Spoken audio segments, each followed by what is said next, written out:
Okay, here we go. Longshore and McKnight, presented by Bud Light. Easy to drink, easy to enjoy. So glad you're with us here today. I'm back in network control. Yep. Barry, once again, in what looks to be a familiar spot. It's a hotel room. I just can't tell you what hotel or where. Oh, I can't tell you what hotel either now that you bring it up. Let me check my room key. I'm at a Spring Hill by Marriott Okay. in Blacksburg, Virginia. I want to make sure it wasn't a La Quinta. No.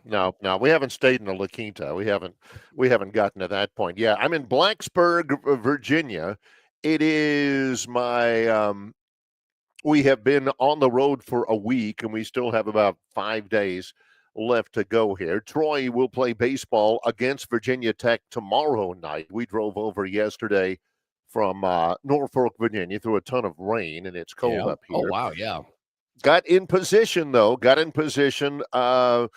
with the team yesterday. Everybody hurried back to watch the national championship game, and I watch every moment of it. And I can tell you there's a whole lot of people in my Gator family that are awfully happy today. Florida wins it. The Gators are the national champions, 65-63 over Houston.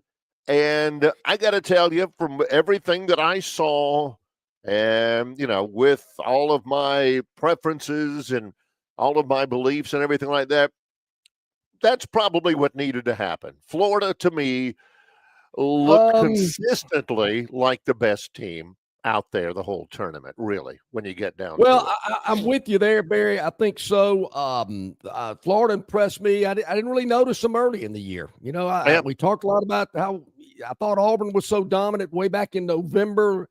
But once I got to take some long looks at Florida, I was impressed. I tell you, the first thing that enters my mind about Florida, Barry, doesn't matter if they get behind. So what? I think they were behind in every game they played in the tournament. It seemed like, in other words, it's UConn, Texas Tech, Auburn, and Houston. And Houston, yeah. But it doesn't matter. They just we'll win. We're good. Second half, we're a second half team. And certainly I thought about that at halftime. I thought, well, they're not done. Tip your cap to them. They don't fold up the tents. Yeah, they the win over UConn in the second round was compelling because it was a good game, and they were the two-time defending national champions. And again, like John points out, Florida was behind by a pretty good bit. And they ended up winning it. UConn out. That's news. They beat Maryland in the Sweet 16.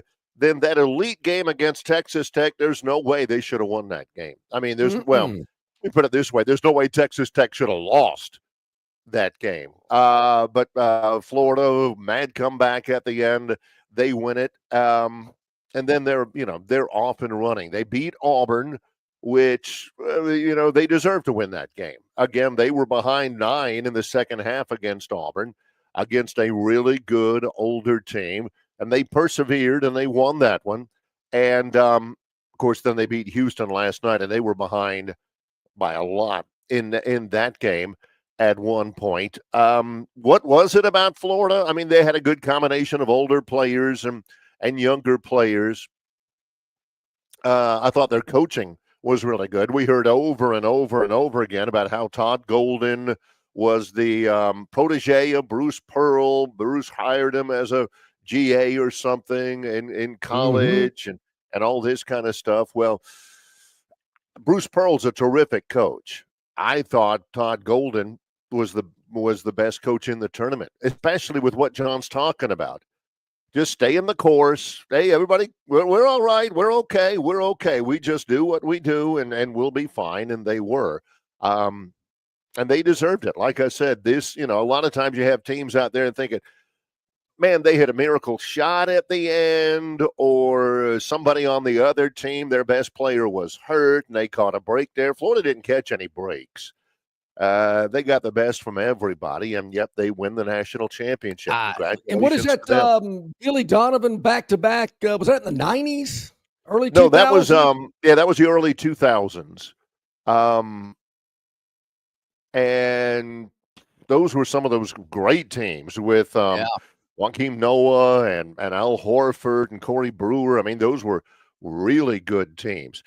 All in all, I'm glad an SEC team won it. I really am. I grew up with the SEC. A lot of people who watch us did as well. I've always been, a fan of the SEC, and I thought it was the best conference I ever saw. It would have been a little bit disquieting for somebody else, an SEC team, to win this thing. So I'm glad it was. I'm with you there. It needed to be. Yeah, I know the rest of the country's tired of the SEC and the SEC dominance and other sports, and right. All the team. What was it? 14 that got in the tournament this year, and one of the teams ends up winning it all. So certainly a great year. Greg Sankey's got to be very excited about that. And there again, just the way Florida never gives up. They never feel like they're out of the game. It doesn't matter. You mentioned the Texas Tech game. I'm with you. Had no business winning that game, but they did. Heck, similar to the way Houston beat Duke the other night. I mean, Duke had no business losing that game either. But that's what you get in March Madness. I mean, tournament basketball, you get stuff like that. Maybe the pressure, the stage, so many things. The win and go, the lose and go home mentality. I mean, there's just so much built into this tournament that you just don't get in the regular season. And I've seen some things in college basketball in the last 2 or 3 weeks. I'm thinking, you got to be kidding me. Really? No way. I mean, I know it probably happens night in and night out when you got 300 teams playing, but when they're all focused and the TV cameras are on these games and you get to see it in real time, you're going, whew, oh, man. Yeah. Nail biter. Yeah. Yeah. It was a great tournament all in all. I'd love to see the numbers when they come out about the viewership of it all. There was some high drama throughout the tournament here and there. Some surprises out there, teams that got bounced early and all that. So it had everything that you wanted to have. I thought the coverage was really good on this thing. I don't love the idea of getting players during the game, getting players at halftime. That's a little bit over the line. Coaches, I don't love that either, mostly because there's not really anything that you get out of it. Yeah. And at the end, this is a trend that you're seeing now that I don't love either, but it's the way it is.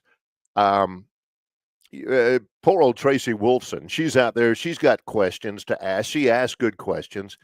And it happened the other night when Houston had the comeback win over Duke, and she's trying to interview Kelvin Sampson, and all the players are behind there hooping and hollering, and let's go, and all this kind of stuff and everything. And she didn't get to ask her question. It becomes a big hoopla thing. Same thing last night. Todd Golden, Gators win the natty, baby, Gator win it. Come on,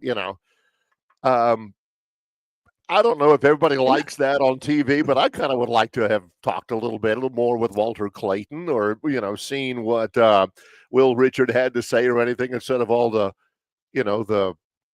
posing in front of the camera and screaming and yelling and all that kind of stuff. It doesn't do anything for me either. I like to hear what the coaches have to say. I really enjoy it during football when they're running into the locker room just to hear what they got to say.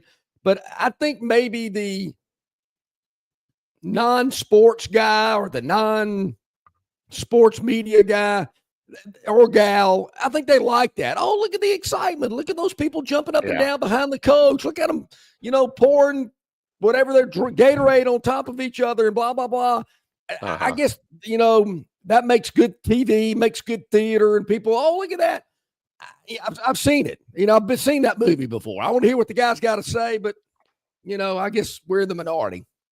I will say this, and I'm probably in the minority on this as well, as I'm looking at our River Region Straw chat line. Oh, yeah. And until I read it today, and I mean, like I said, I'm in my hotel room in Blacksburg, Virginia, and I'm watching the game, paying attention to it. My Gator sister and my Gator mom and my Gator brother, and we're all, everybody's texting each other. Yeah, Walter Clayton needs to turn it up, and all that. When it was all over and, went to bed and woke up this morning, I never really thought about this until our chatters bring it up. I didn't think officiating was a deal. I didn't think officiating was a part of it.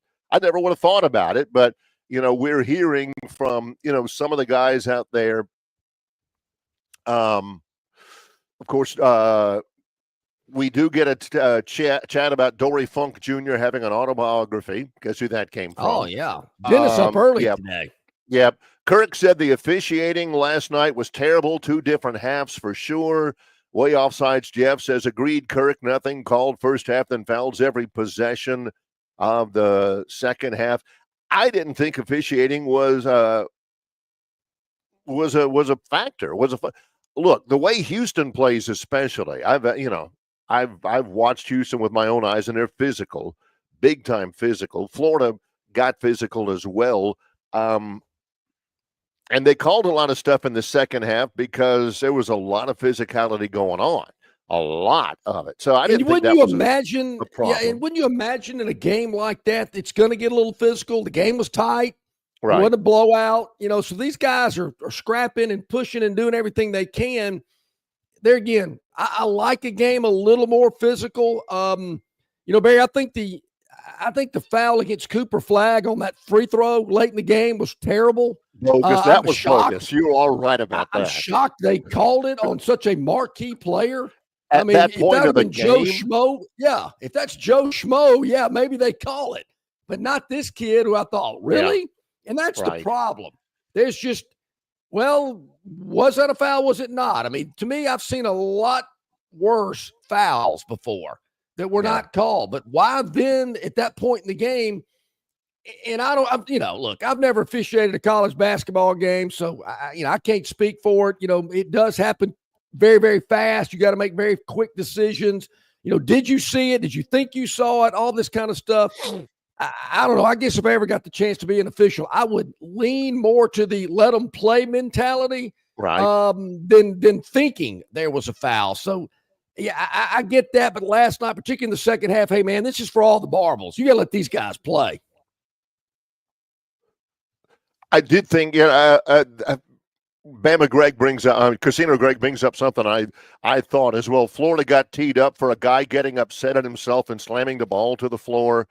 Yeah, you got to do that though. You got to call that. That's you can't do that. Florida got a technical for one of the assistant coaches screaming something, and that should never happen. You should never have that happen with an assistant coach. Kirk points out that there were 25 fouls in the second half. I don't love it. I don't love, we were talking about, what was it, the Alabama game against Texas A&M early in the year where there were like an ungodly number of free throws in that game, 70-something free throws. I don't love that, but again, I didn't think it was a factor in the game. I thought everybody was just beating the snot out of everybody else, and I didn't look up and say, man, that shouldn't have happened. Houston had a chance at the very end to get a shot up to win it. More on that later. Yeah. I thought it was great defense on the ball to close out by Walter Clayton. They couldn't get a shot up. I know that hurts because Emmanuel Sharp had a great, great tournament, and it ended like that. So it had everything you need. I mean, it had all the drama. Oh, sure. It had all of the, there were chills and spills and everything. The crowd was great. The coaches were involved. It was a great show. We were talking yesterday about crowds at Final Fours. I've never been to a Final Four, but I've been to basketball games in domed arenas, and it's horrible. Unless you're on the floor, it's just not good. And I'm watching the game last night. Well, I went to an NCAA tournament. Yeah, I've been to many games in a dome before. It's just not good. I'm watching the game last night, and they're panning the crowd there in the Alamo Dome. There's a section of Florida, looks like students sitting on the floor behind one of the goals. Right. They are so far from the goal, and the seats are all at the same level. There's just a slight little slope to it, I'm thinking these guys traveled all the way to San Antonio. They're so far from the goal, they can't see the other end of the floor. And I guess you find yourself looking at the big jumbotrons to watch the game. If you're up in the upper decks, these guys look like ants on the floor. Yeah. I guess if people will still pay for the tickets and go, they're going to keep doing it. And I mean, do they really need the big arena? I mean, the NBA plays their championship games in 20,000 seat arenas. Why can't the college basketball? I don't know. A couple of thoughts as well. Somebody pointed out earlier that probably this morning there's a private plane landing at the Augusta Regional Airport. Jim Nance is getting out of it. He's in a ticked off mood. Yeah, what? Yeah, jeez. He's got to go do Masters now. When his alma mater came, they're 0-3 in national championship games all time. They're like the Buffalo Bills of college basketball. And as my buddy Wally says, basketball is over. It's Tommy Fleetwood week. Wally, of course, has gained some local notoriety for many things in his life. Yeah. Most of it is because he consistently picks Tommy Fleetwood to win the Masters. He's a good pick. Butch Harmon's working with Tommy Fleetwood these days. So he's got a good instructor, does Fleetwood. Yeah. I'm revealing my pick on Thursday. If you're like our man Robbie from Greenville, who usually takes notes on predictions that I make, I predicted the Masters winner last Memorial Day weekend, the Friday before Memorial Day. So if Robbie wrote that down, he should know who I'm in this year's Masters. But I will reveal it again on Thursday. Augusta National, very wet. Didn't let the patrons in. They closed the gates at noon yesterday, I understand, because the weather got so wet and rainy. But this should clear skies here, so I think it's heading that way as well. So the next couple of days should be great over at Augusta National. Watch a lot of Golf Channel this week. It's a lot of good coverage there. Yeah. All right, Barry, when we come back, I know there are a lot of people sitting on pins and needles. Why would you sit on pins and needles? Where did that originate from? That's to connote that you are not comfortable, that you are antsy, because you can't get comfortable sitting on pins and needles. That makes sense. I get it. All right, a lot of people sitting on pins and needles. Who won the Longshore McKnight Tournament Bracket Challenge? We'll reveal that when we come back. Also, a little added treat on that as well. Also, to let you know, Bryan Matthews, AuburnSports.com, joins us at the bottom of this hour. Travis Reier on YouTube, talking Tide to kick off hour number 2. We got the Phantoms Daily Dog, Gurn Jr.'s Victoryland topic wheel in the next hour as well. Yes. We'll update you on the Braves. I've been waiting. I didn't really talk a lot about this yesterday. Been holding out. Thank you on that one. So we'll touch up on that. Some spring football, Masters. We got a lot going on today. Yeah. We've got, of course, wrapping up the Final Four. Philip Marshall says, it is about more than winning a championship. Wait a minute. Getting to the Final Four is in itself a massive achievement. Yeah, right. Sure. Yeah. You know what I'm disappointed about, Barry? I really am. I got to tell you, I've been following this guy since I was in junior high. Philip, can you write a column and ask some questions like, why didn't Bruce Pearl call a timeout when Florida went on that run to tie the game? When did Auburn only have 7 players they could put in the game? They've been deep all year. What happened? He did say that. I mean, yes. Give me some meat to sink my teeth into, not this little tap dancing around. Oh, it was a great year, and blah. Very disappointed. Yep. We are underway. He's John Longshore in Network Control. I'm Barry McKnight in Blacksburg, Virginia. In association with Yellowhammer News, it's Longshore and McKnight, presented by Bud Light. Spring into savings at Stivers Ford in Montgomery, America's best-selling truck, the F-150. You can get every new 2024 at 2.9% APR for 72 months.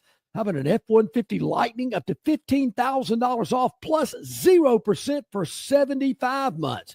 The ever-popular Ford Bronco Sport as low as $25,990. The Ford Explorer, it started the SUV craze. An all-wheel drive with leather as low as $33,990. That's up to $8,000 off. $15,000 off Ford Expeditions. And what about the Ford Mustang? Starting as low as $29,990. And the all-new Ford Mavericks starting as low as $23,990 and no payment for 90 days. And don't forget about Stivers Ford's mobile service. Get serviced at your home or work anywhere near the river region. It's all at Stivers Ford in Montgomery, where price sells cars. Introducing Budweiser Zero. 0% alcohol, 0 grams of sugar. Full Budweiser flavor. A refreshing alcohol-free brew that tastes like the real thing. Budweiser Zero. 0 alcohol, 0 compromise.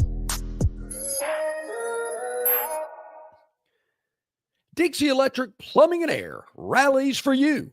No matter the problem, Dixie will tackle it.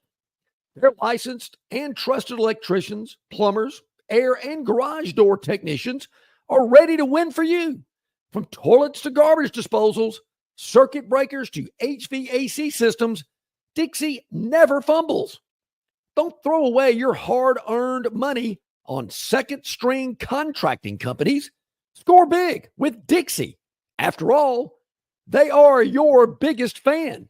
Visit calldixie.com or dial them up locally at 262-2946.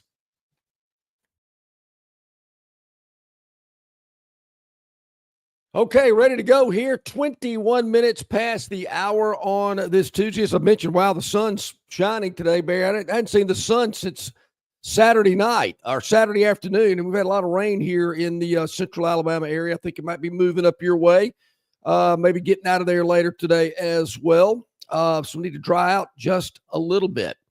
All right, we mentioned the Longshore and McKnight Bracket Challenge.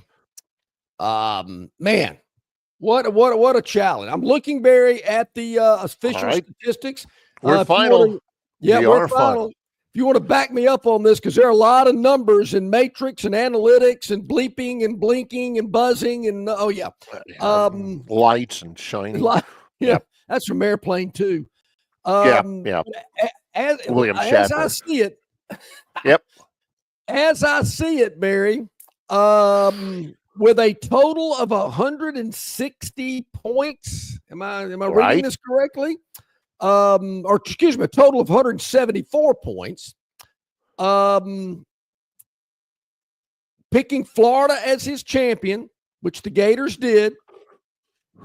And man, look at it. It breaks it down round by round. Right. Casino Greg comes out on top. He is the champion of the Longshore McKnight Tournament Bracket Challenge. Yes. There's so much involved in that. Let that sink in. Not only the winner of some really, really smart sports fans. How can I tell they're smart? Well, they watch Longshore and McKnight, of course, and you're smart just by osmosis. But also the aura around. John, do you remember who there's always a first. You always remember your first about anything, right? Oh, boy, yeah, you ain't kidding. Casino Greg, from now until the end of time, will be known as the inaugural winner, the very first winner of the Longshore and McKnight bracket contest. Nobody else can say that. That's correct.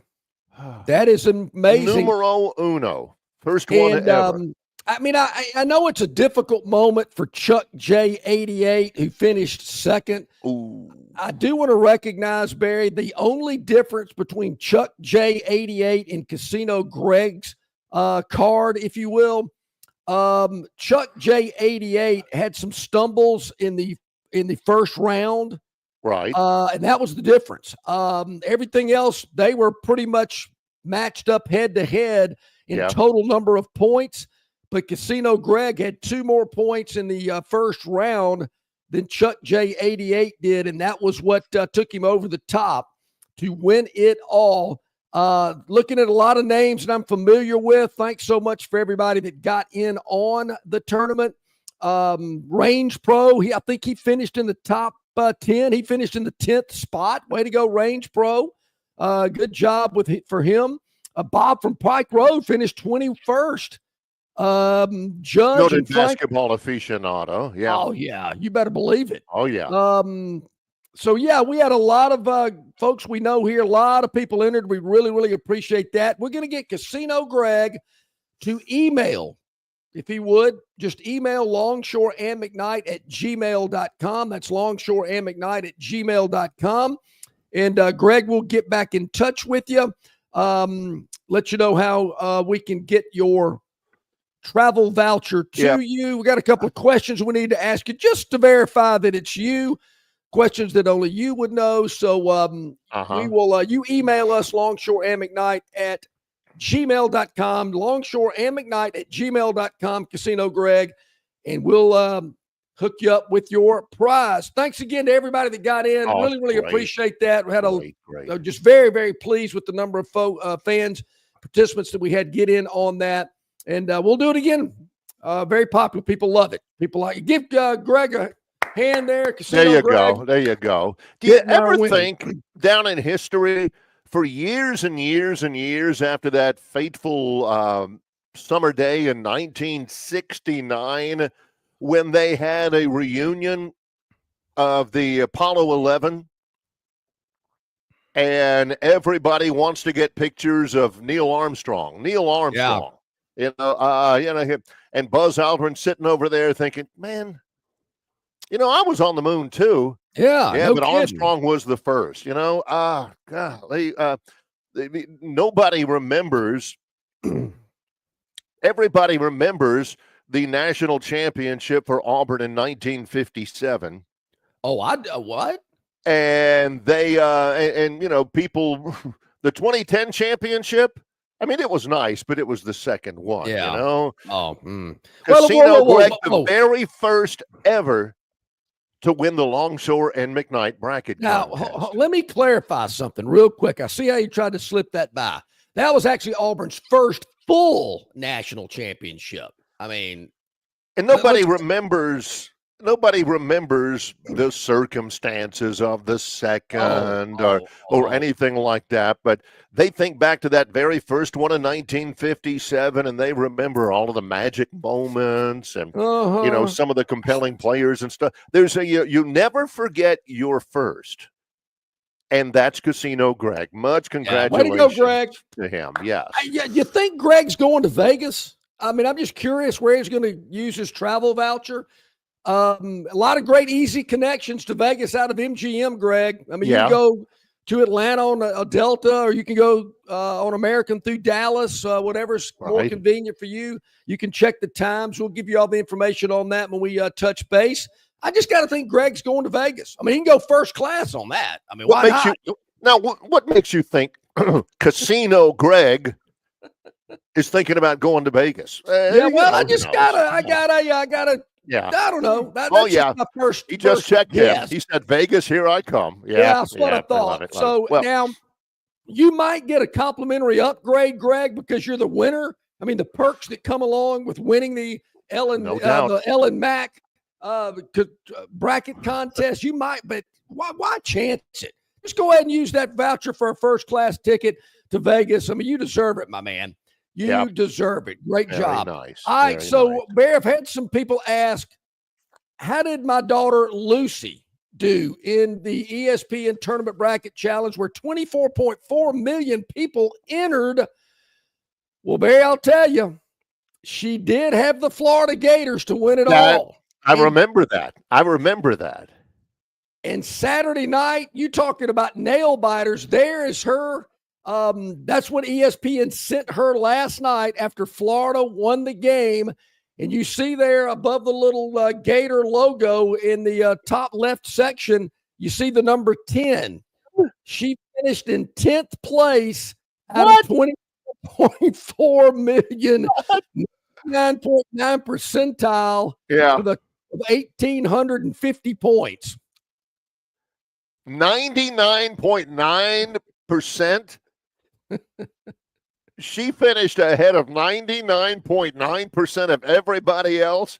Look, anybody knows who's ever met Lucy that she's top shelf anyway. That girl is sharp as a tack. Sure, yeah. And if anybody with the last name Longshore is in the 99th percentile of anything. I could narrow it down right now to who it might be. So I'm not surprised because she's great.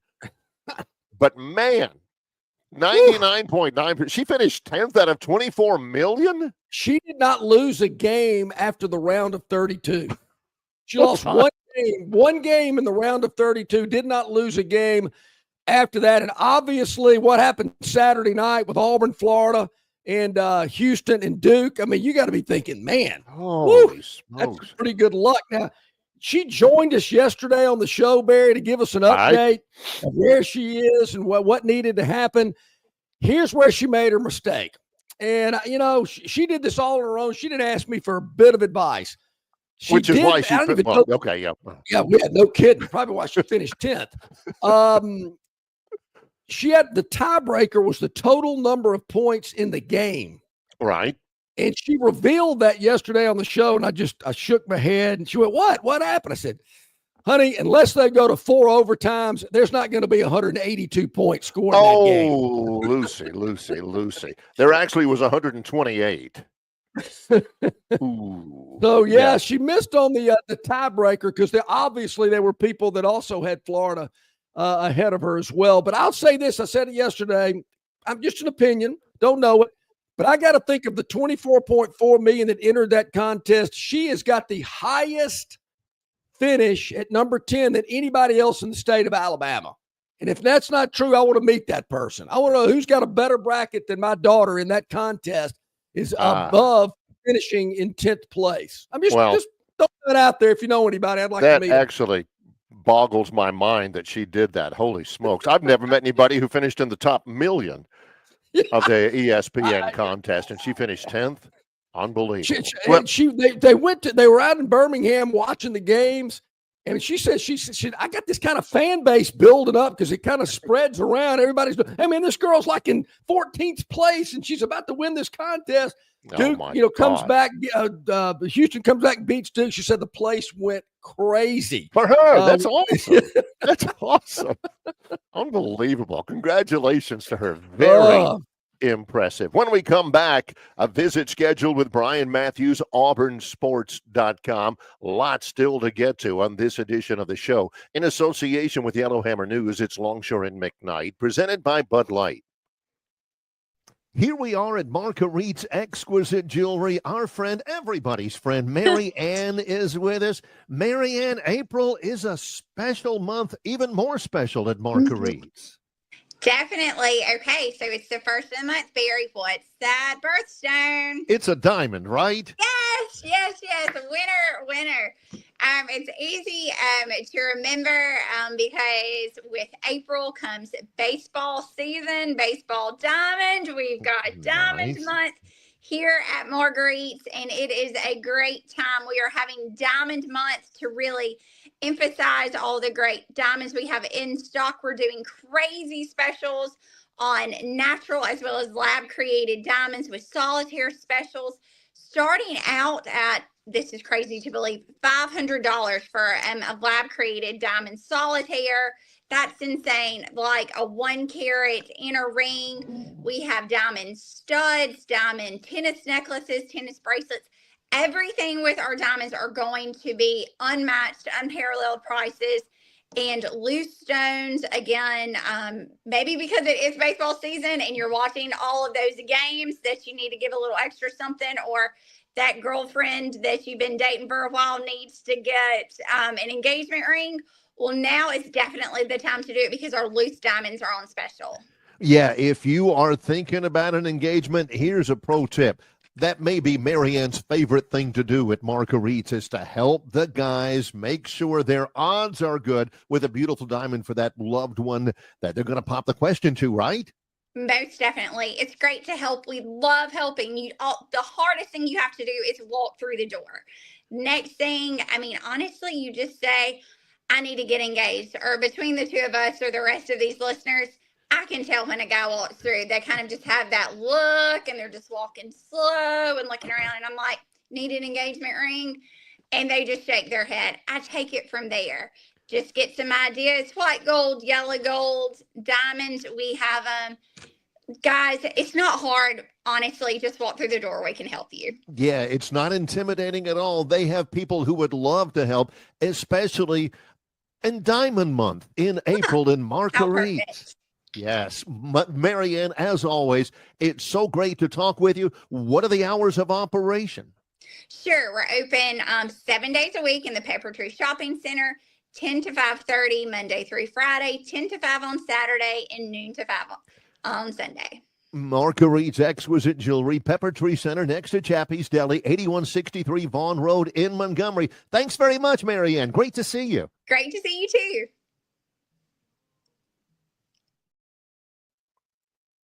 All right, welcome back in, everybody. About 25 minutes to the top of the hour here today. Bryan Matthews, our man from AuburnSports.com, joining us on our City of Montgomery guest hotline today. Bryan, good morning, sir. How you doing? Good morning. How are y'all doing? Doing well. I'm talking to you from San Antonio, but that's not the case. So Yeah. Well, give us a rundown, your appraisal of the semifinal game before we ask you to give an appraisal of the entire season. What did it come down, the loss to Florida in the Final Four? Well, I thought Auburn played a great first half. I really did. 46 points in the national semifinal against Florida is just amazing. Had an 8-point lead. And then I thought Florida just amped up the intensity and the pressure in the second half. They really attacked Auburn's guards really well, forced 12 of 14 turnovers. Florida made that early run to get back in the game. It was kind of back and forth a little bit there. And then that last 4 minutes, I thought Walter Clayton just took over for them. Best player of the tournament. I know he didn't have a great finals, but still he was magical against Auburn, just tough to stop. And, I think some other things, fatigue played a part. I think Janai Broome, as the game went on, he took more hits on that elbow. I think that affected him a little bit. So that's just the way it goes sometimes. Bryan, I thought it was interesting, and all season as I've watched Auburn, I've talked and I've seen their bench. I mean, they look very deep. Guys coming off the bench, they don't seem to miss a beat. But Coach Pearl mentioned after the game that he only had 7 guys to go to. Were there some injuries? What was the situation in terms of substitutions in the game against Florida? Yeah, the 8th guy, Chris Moore, played 3 minutes. That was it. The other 7 split all the minutes. I think Janai led the team with 34 minutes, if I'm not mistaken. It's been 7 all season, basically. And I think what he's referring to is, some guys, the 8th, 9th, 10th guys that just never could step up and become a regular part of that rotation. And I think playing 7 guys, the majority of the minutes through a brutal SEC regular season, a really tough non-conference season, a really tough postseason, right? A lot of tough opponents, a lot of pressure. I just think it wears on the team mentally and physically. And Florida has that extra big man. They have that extra guard. Yeah. And I think that helps them when we get late into games, when they need somebody to step up and make a play. They're more capable of doing it. So I think that's been part of it. I look at basketball now, and it's a transactional sport as far as bringing in talent.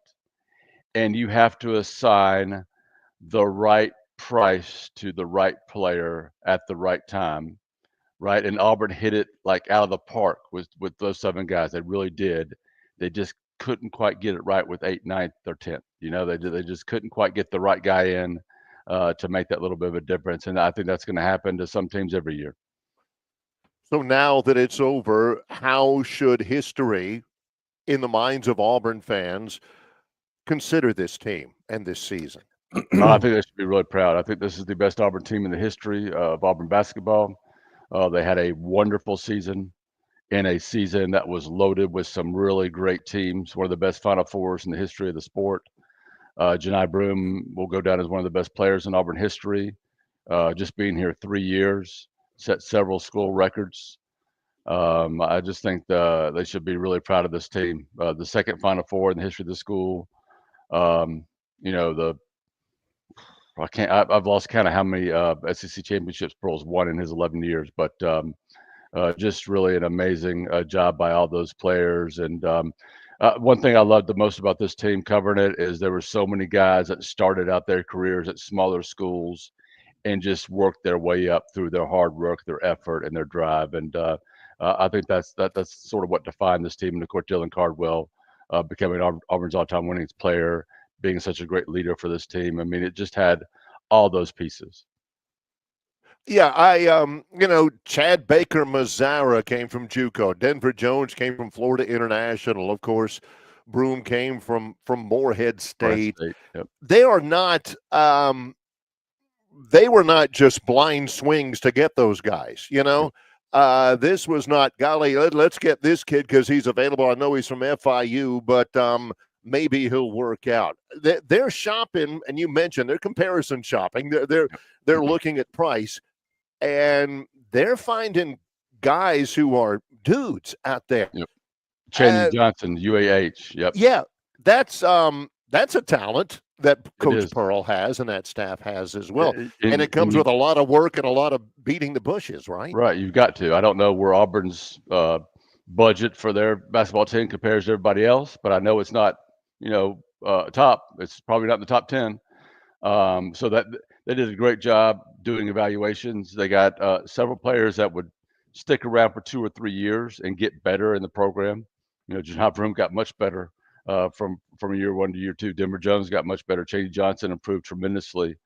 Dylan Cardwell, of course, a high school signing. So it was a great mix of players, great evaluations, a great job of developing those guys, getting them better, and putting a team together with really a lot of strong personalities. A lot of guys have strong personalities on this team, and they somehow came together and played as a team this season. And I feel like that coaching staff got the most out of those players as a basketball team.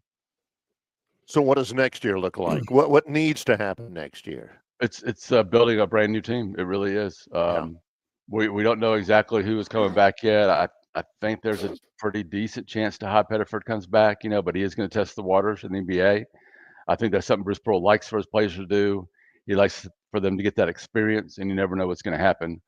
So we'll see on that. But they got I think it's 3 high school signees, a JUCO kid coming in. I really like the Keyshawn, the kid from UCF, who can play 2 through 4, 2 through 5. Really versatile. Put up some terrific numbers last season. He'll help out right away. Their first transfer, and they still got to go out and get a few more bigs there, maybe another guard to fill in some spots. So they got a lot of work to do in the portal. And as you mentioned, Brian, you just got to get used to it. As a fan, the roster's changing every year. You better buy a program for that first game so you can figure out who's on the team, because the years of watching a guy play 3-4 years at your school just are over. Not going to happen anymore. Yeah, I don't think there's going to be many Dylan Cardwells in college basketball, but we'll see. I think there's still an opportunity now for those type of guys to stick around because it's worth it for them, right?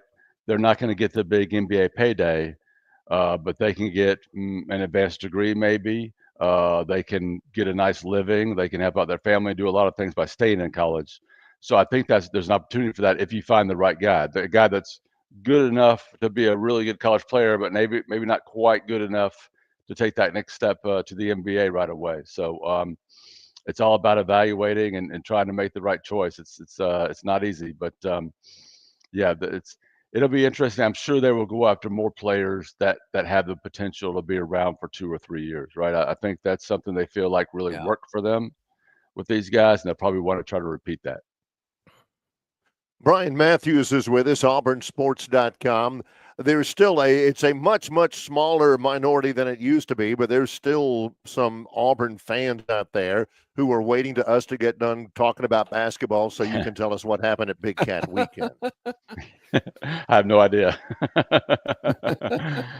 But they did get a commitment from a big offensive lineman from Columbus, a guy who's been up a bunch, and I think they're really excited about the kid, who I can't remember his name. I'm so sorry. Hey, believe me, I understand. I get it. But and they had a Parker Pritchett, big 6'5", over 300 pounds. He's a powerful offensive lineman. I think he's probably going to be a guard, but a guy I think that can play fairly early in his career. I think they're really excited about getting him. They had a really star-studded event, and we're going to continue to roll out coverage of that. I think most of the guys that cover recruiting understood that the focus Saturday was on Auburn basketball. So they didn't, put out, 20 stories in 48 hours or so, but we're still rolling out that coverage as we go along. And we'll get back into football this week. We meet with some players tomorrow, get Coach Freeze and get to go to practice on Thursday. So we'll amp that up a little bit before we get into the 8A practice. Well, it's interesting. I was thinking about that, Bryan, with it's amazing. I mean, it happened so quickly. I mean, you're eliminated from the tournament. You've built it up all through the winter, November, all the way into April, and you just kind of go, oh, well, what's going on now? And I thought about that Saturday night, and I thought, well, sure, around here, it's everybody's now squarely focused back on football and what's going to happen with position battles and how 8A is going to be different and all that type stuff. I mean, I hate it. But you know as well as I do, okay, now let's start talking about football again. Yeah. I do think, though, the basketball portal is taking up a lot of discussion right now, a lot of interest in that too. So that's just how much this sport has changed and the state is changing a little bit. Yeah. I think with both schools. But we practice for Auburn winds up this week, and normally I would have written 20 stories on spring practice, and I'm not exaggerating, and I've probably written 7 or 8, I think. So that's just the way it's been. I think the interest will pick up though this week with basketball finally coming to an end with the national championship game last night. And certainly I will have more. In fact, I'm going to have a story on some freshman defensive standouts here in a little bit here. So I do think as far as football goes, I think the coaches are pleased with the competition at quarterback, and I don't think it's just a crowning of Jackson Sanders as the starter. I think he's going to have to win that job from Deuce Knight, and we'll see what happens in the summer when they get the young kid from Stanford in. And then I think they're really, really pleased with the wide receiver position. I think they strengthen a strength with the Ratio Fields and Eric Singleton, 2 transfers. Sam Turner, a freshman, has been outstanding. So that's an area that's gotten a lot better already. And it was already, from a talent standpoint, definitely a strength of this offense. Yeah. Got to ask you about this. Record crowds over the weekend at Plainsman Park. Auburn wins a baseball series against Alabama. That's always, I guess, kind of important to an Auburn fan, Bryan. Yes, absolutely. Auburn had lost 4 in a row coming into the series, I believe. They came out Friday and had a terrific effort. Sam Dutton threw a 7-inning shutout. They put up some good numbers. They were able to 10 rule them. And then there were just 2 dramatic doubleheader games on Saturday. Alabama got that late home run by their star player to win that first one. And then Auburn fought back and managed to, come away with the series win with that second game. So thought it was a really competitive series. Auburn has won 3 of their first 4 SEC series. They're 5-5, which is a big improvement over where they were a year ago at this point. But they got LSU, another top 5 team, coming this weekend. So there's and they got Georgia Tech tonight at Georgia Tech. So there is absolutely no rest for this team. It's going to be a challenge every single week. I forgot the exact number. I know we talked about this maybe last week of a baseball poll that I'd seen. The top 25, I want to say 10 of them were SEC schools. The top 3 were SEC schools. Auburn and Alabama were in that top 25 as well. I mean, geez, we go from 14 basketball school teams in the tournament. Now you got 10 or so in the top 25 in baseball right now.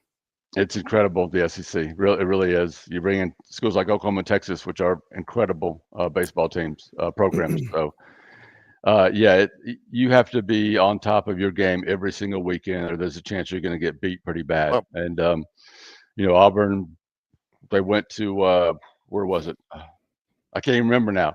They got their tails whipped pretty good, but they came back and they really competed against Alabama and played so much better. We'll see how they do against LSU. It should be a really competitive series. It'll be at Plainsman Park, so that's a big positive. Should be a big weekend with the 8A practice and autograph session also on Saturday. So should be a lot of fans in town that can go check it out. I know Friday they set a new record for attendance at Plainsman Park with the additions, and I think this weekend they can up that one more time. It's crazy what Bryan was talking about. Last week, Auburn went to Athens and got swept by Georgia, and you thought, oh boy, they're in the tank. But then they come back and they win that big series. And it's crazy because you got teams like Florida that's 1-11 in the league, for goodness sake. Texas A&M is 3-9 in the league. So, even when the season has ups and downs, seasons themselves, if you don't come in every year loaded, you can have a year like Florida's having in the Yep, and A&M is low. Is pretty low. They had a bad injury, but they were number 1 in the country at one time. I think Florida started out the season top 5, top 10. They're a perennial College World Series team, so they could turn it around at any time. They could come into your stadium and you take them lightly, and they could beat the what out of you. So there's no break in this league.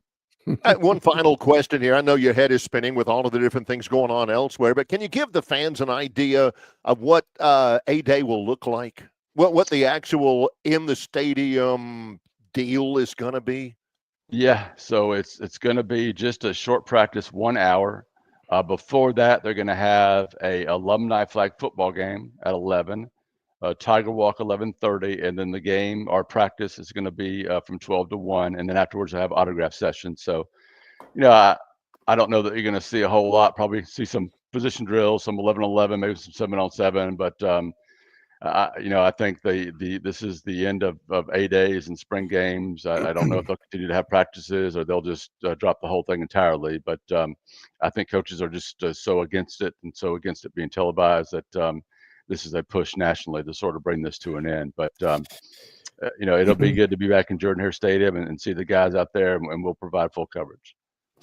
Well, I've been against 8 spring games for about the last 25 years, so I'm not crying a tear because that's because they don't have a line on them. Yeah, good point. John doesn't think it's real if they don't have a Vegas line.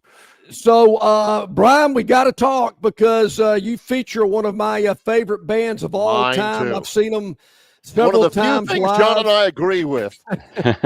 We love the Police. When they got back together in 2006, I actually saw them twice in New Orleans and in Atlanta. And I've seen them at the Lakeland Civic Center, Lakeland, Florida. There you go. When I was in school in the early 80s, they were the big thing out there. Tell us about it, presented by our friends at Uncle Keith's Red Sauce. Yes, we went back 47 years, 1978. The Police released a song, Roxanne. They'll put on the red light, or you don't have to put on the red light. Yeah. And for a year, really, in their native London and England, it wasn't played until an Austin DJ in the U.S. started playing it. It became popular, and they re-released it, and it became a big hit. And that just kind of broke them out there, and they had a string of big hits there for the next 6-7 years through the early 80s before they broke up. And Sting went on the solo mission there, which was very successful for him too, but a terrific band, a lot of great songs. I was able to go back and find some live performances of that, put them in there, which I enjoy doing always. Yeah. And it was also famously rendered by Reggie Hammond in the Cell Block when Nick Nolte came to go visit him in 48 hours. That's right. Maybe a little bit out of tune, but yes, he gave it his best.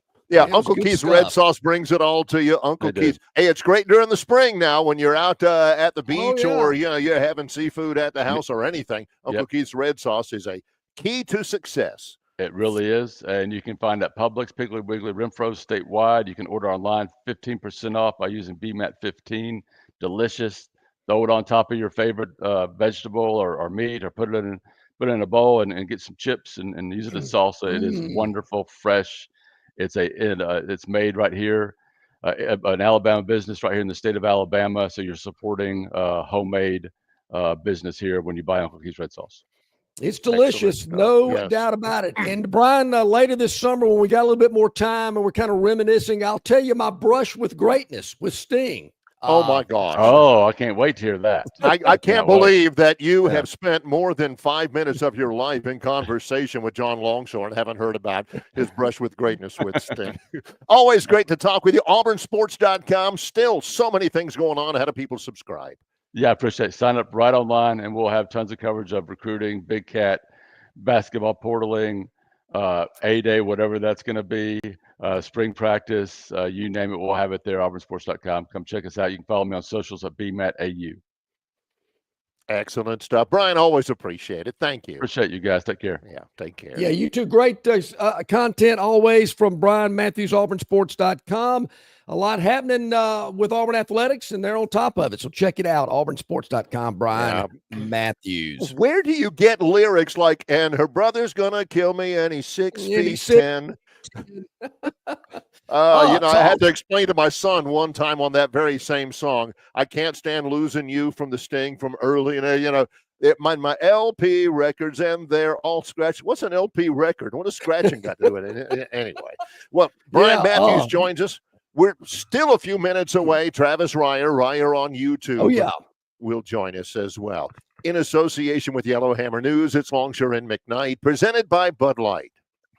Phoenix Physical Therapy is ready to help patients recover, recharge, and rise.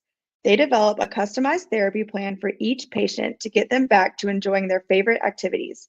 Their experienced team is committed to providing exceptional care in a professional environment. Whether you're looking to prevent or treat an injury, recover from a recent illness, or recuperate from surgery, schedule an appointment with our clinic and take advantage of our physical therapy, athletic training, workers' comp, and employer solutions service. Experience elevated physical therapy today. Call Phoenix Physical Therapy at 239-9316. That's 239-9316. All right, man, grab a Budweiser and take a knee. It is the best time of the year. It's baseball season. That means sunshine. It means behind-the-back peanut tosses. And it means sharing some cold, frosty Budweisers with your boys. Because there's nothing more American than watching America's game with America's beer. So let me ask you something. Are you ready to bring your A game? Are you ready to cheer every frozen rope down the line and amazing catch at the warning track? Are you ready for pitchers' duels and slugfests? Tell me, are you ready for the thrill of an incredible walk-off victory? I can't hear you. Are you ready for Budweiser and baseball? Then get on your feet, raise an ice-cold Bud, and let's make this season larger than life. Great times are waiting. Grab some Bud! Enjoy responsibly. Budweiser Beer, Anheuser-Busch, St. Louis, Missouri. All guests of Longshore McKnight appear on the City of Montgomery guest hotline. Check out the most interesting and informed personalities in sports covering Auburn, Alabama, Troy, ASU, and all the major teams from across the country. John and Barry have the best guests brought to you by the City of Montgomery. To find out everything you need to know that is going on in the capital city, check out montgomeryal.gov. That's montgomeryal.gov, the capital of dreams. All right, welcome back in, everybody. Glad you're with us. A couple of minutes to the top of the hour. Speaking of the City of Montgomery, the mayor will join us on Friday here on the program. So I always look forward to hearing an update from the mayor, what's going on in and around our community. So we'll do that on Friday. Of course, a lot of guests always on the program. Travis Reier scheduled next. He'll join us here in a couple of moments. Barry, your thoughts about Bucky Ball at Texas A&M? I mean, I was on the Bucky McMillan train years ago. He just ended up at a school I didn't really think he'd end up. As a matter of fact, I remember a text when there was, as it turns out, an unsubstantiated media report that Texas, for their basketball opening, was going to target Nate Oates. Somebody texted me that link and said, Bucky McMillan, line 1, or something like that. John loves him some Bucky Ball. You know, Samford has a pretty doggone good history of basketball. I always loved going up there. My mom used to work in the athletic department. My mom worked in a lot of different athletic departments, and I always loved Samford. But it's a great story. We were talking about it with some of the baseball coaches here on the trip who are huge basketball fans, and they were surprised by it because I think it's a really good hire.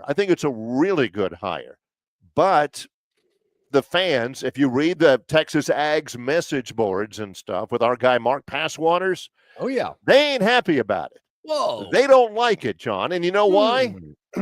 It's the same stuff we heard from certain other fan bases. Come on. High school coach. You misspelled Stanford. Who? we've messed this up again, hiring a nobody, all this kind of stuff. I bet you in 3 years, when they see how he plays, which is up and down, fast-paced, like Oates, who also, by the way, was a high school coach. Correct. And Alabama hired him from a nowhere program, and that's worked out pretty good. I think it's great. I the fact that he was at Vestavia for all those years and won those championships. Mountain Brook, and won those championships all those years, and then he gets hired on as a head coach somewhere else. Nobody ever does that except for maybe Jerry Faust at Notre Dame or somebody. Nobody just hires a high school head coach as a college head coach, especially in D1. But he knows what he's doing. Sanford has been ultra successful and everything. I think it'll be great at Texas A&M. I was a little bit nervous, and Bart Heisch, kind of gigged me about it in his last visit, asking me who has a better chance to be the Texas A&M coach, Chris Jans, who's the coach at Mississippi State, or Scott Cross, who's the coach at Troy. Cross would have been great there. I mean, I've told everybody if they were smart, they would at least talk to Coach Cross, and maybe they did. But Neil asked earlier on the chat line how Troy is in handling long-term contracts for Coach Cross, who's won 20 games, 4 straight years, and Shanda Rigby, whose team made the WNIT championship game. And they have a contract with Coach Cross that continues, but they're looking to add more long-term to that, and Shanda's well taken care of for the women's basketball team. There's a lot of really good coaches out there, and you watch in a couple of years, to answer your question specifically, those A&M fans who are griping about he's a high school coach, never heard of him. We've messed this up. They're going to love buckyball, John. Honestly, yeah, I think they are too. Going to be fun, exciting to watch. And as Kirk mentioned, and Brent Jones knows this. I mean, as these coaches are successful, other schools are going to come looking. I mean, John Summerall is a perfect example. He's going to probably end up in Kentucky one day, I would imagine, from Tulane. So, unfortunately, I think athletic directors in the Sun Belt and other conferences realize if I got a hot coach, I got a guy that's winning, people are noticing, he's making a name for our program, somebody's going to be taking a look. Yeah. Somebody's going to be picking that phone up. Yeah. But there's a lot of good ones out there. A lot of good ones out there. And I know that they're going to love Bucky. Any surprise at all at Augusta National? I think John mentioned it in the first hour. A lot of rain at Augusta National yesterday, so no practice rounds. Should be good today. Scotty Scheffler, the betting favorite, plus 450. Yeah. At BetMGM, he's the favorite to win the Masters for the 3rd time, something only 8 men have ever accomplished. Rory McIlroy has the second best odds at plus 650. And most of the wagers that have come in, at least to this point, he doesn't have the most. He's got more wagers on him than any golfer in the field. 10.6% of the bets on the Masters winner are picking McIlroy. What the heck? I'm waiting Barry, to see who my daughter likes in the Masters, and then I'm going there. I'm going to see who she's picking. That's incredible. That's still one of my favorite stories, like ever. But even though I still got to stick with the guy that I picked last May, yes, I do. I got to maybe I should check to make sure he's even in the field. He is. I know he is. Yeah. But we'll get into that. But when it comes to the Masters, I kind of lean more to maybe some of the non-favorites. I don't know. I know, you've had the Tigers and the Schefflers win from time to time, but you've also had some other ones. You're going, whoa, where'd this guy come from? So maybe the guy that I'm going to release on Thursday will be that guy. I will certainly, in our conversation with Travis Reier, we'll definitely get his thoughts about who puts on the green jacket Sunday at Augusta. But he joins us now, as he does each and every Tuesday. Travis Reier on YouTube, Talking Tide. Travis, good morning. How you doing? Let's throw him up there. Let me see if I can grab him. I see him up there. Here we go. I don't know if I can move him over. There we go. I did it. Here we go. Awesome. All right. Hey there, Travis. Check out the brain on Brad. I like it. I like it. You know, the big brain. How about that? Yeah. Hey, you going old school Jags cap today? Yeah, I like the retro script, you know. I don't think he gets enough run anymore. The NFL, unfortunately, has figured out a way to sort of NASCAR up a lot of their merchandise. So I have to go back to like the mid-'90s to find NFL stuff that I'm good with. So. I like it. Yeah. Good stuff there. All right. So, first of all, news of the day. You are in Florida right now. I know you've got a lot of people. You had to deal with Gators your life for a long time, Travis. Yeah. What's it? Your reaction to Florida winning their third national championship in basketball, winning it last night? Pretty amazing. And now to do it under two different regimes, and even Lon Kruger, you know, got Florida to a Final Four back in the day. And so right now, when you think about just national championships over the last, 20 years or so, it's kind of Florida's league with this third one. But, you know, they've been through the desert a couple of times. Billy Donovan, obviously, the all-timer.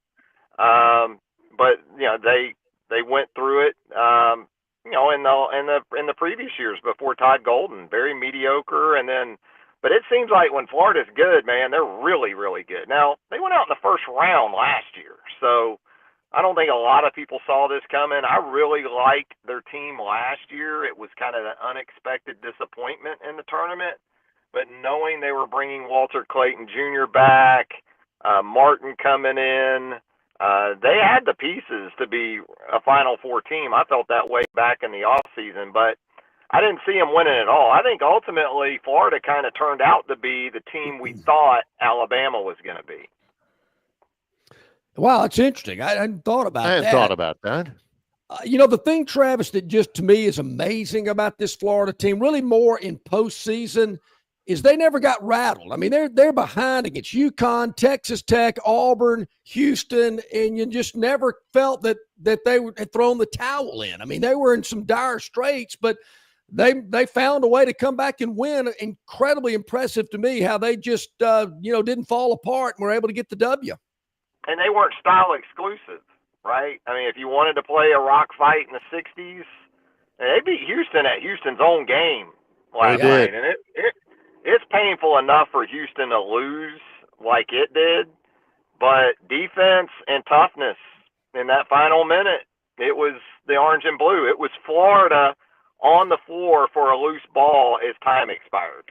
That was the scenario, a game in the 60s that you would have anticipated Houston finishing the game and finishing with a win. But that's what stood out to me about Florida pretty much throughout the year. And their defense just probably took bigger strides than anything else. I mean, early in the SEC season, I think they gave up 100 to like Kentucky.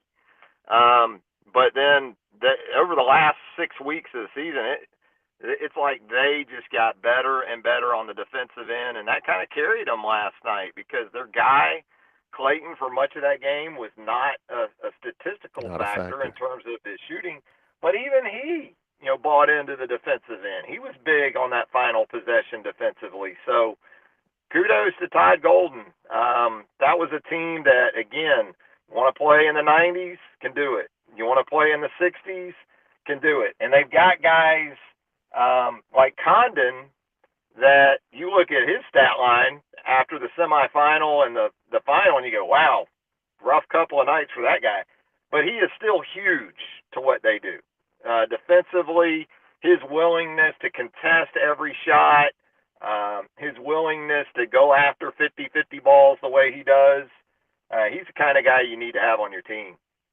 Mm-hmm. I got to ask you about this. Your Talkin' Tide podcast, you and Chase Goodbread. What? It's normally it's tonight, right? It's usually Tuesdays. Yeah, it's typically a midweek affair. You know, whenever we can hook up with Goodbread. But yeah, it'll be tonight or tomorrow night. We'll go more in depth about Alabama on the channel. Yeah, I want to ask a little bit about what you're going to go in depth on. I guess there's 2 more practices, 3 more practices maybe in spring football. Really anything for you guys to chew on there? Can you give us a preview maybe? Oh, yeah, we'll always talk football. So just sort of trying to get a feel for this team as it heads down the stretch here in spring practice, and, what A-Day is going to look like. What can it look like, given the guys that are out, given some of the positions that are just right now without numbers. Tight end comes to mind pretty quickly. Yeah. What's possible for them to do for some semblance of a spring practice or spring game coming up. But sure, we'll talk a lot of football. The quarterback position is always going to be a source for chatter. But there's competition around this team. And I think some of the early enrollees have shown some really positive things from what you hear. Some of the transfers have come in on that offensive line and even at the running back position and shown some nice things as well. So, yeah, there's always plenty of football talk. Do you think by the 4th of July, let me just point to that day, that the 3 quarterbacks that are battling it out right now, that they'll all 3 be on the roster on the 4th of July? That's a tough one. As of right now, I think Ty Simpson and Keelan Russell are on the roster on the 4th. I agree. Ooh, that'd be a story if not. But yeah, but that's where it gets into Austin Mack. Yeah. To me, we talked about it before. If he is the 3rd guy, pretty much coming out of spring, and I'm sure Kalen and Ryan Grubb are gonna position that thing where it's, hey, we still got serious competition through the summer. Nothing's been settled, not even at the starting job, not at the number 2. So you're going to do what you can to kind of manage that thing in the fall camp, and maybe they'll legitimately be able to do that. But it does sound like Ty Simpson is pretty much the leader at this point. But then when you get to the 2 spot, that's where it gets interesting. Now, Austin Mack is a DeBoer guy. Came from Washington. He's a Grubb guy. So, that could help Alabama in terms of maintaining the integrity of the numbers, perhaps beyond the 4th.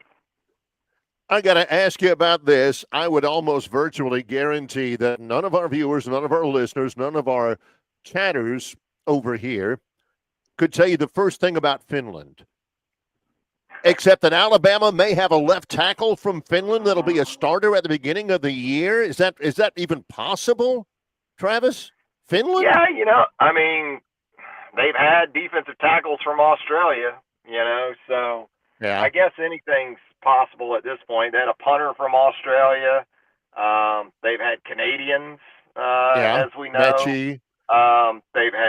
They had a German a year ago. He transferred to South Carolina in Okoronkwo, the linebacker. So it's a global sport. So, why not? And, I think it's good if they're getting that type of run, that type of push from, a guy that they anticipated providing that. I don't think you bring in an experienced type of guy at that position either if you're not trying to create at least some serious competition, and if nothing else, creates a scenario where you got a strong 3rd guy, because there's a good chance you're going to need that 3rd tackle if it comes down to it. Obviously Caden Proctor's going to be expected to be that guy in the fall, but then there's Wilkin Formby. You get into some things in terms of depth.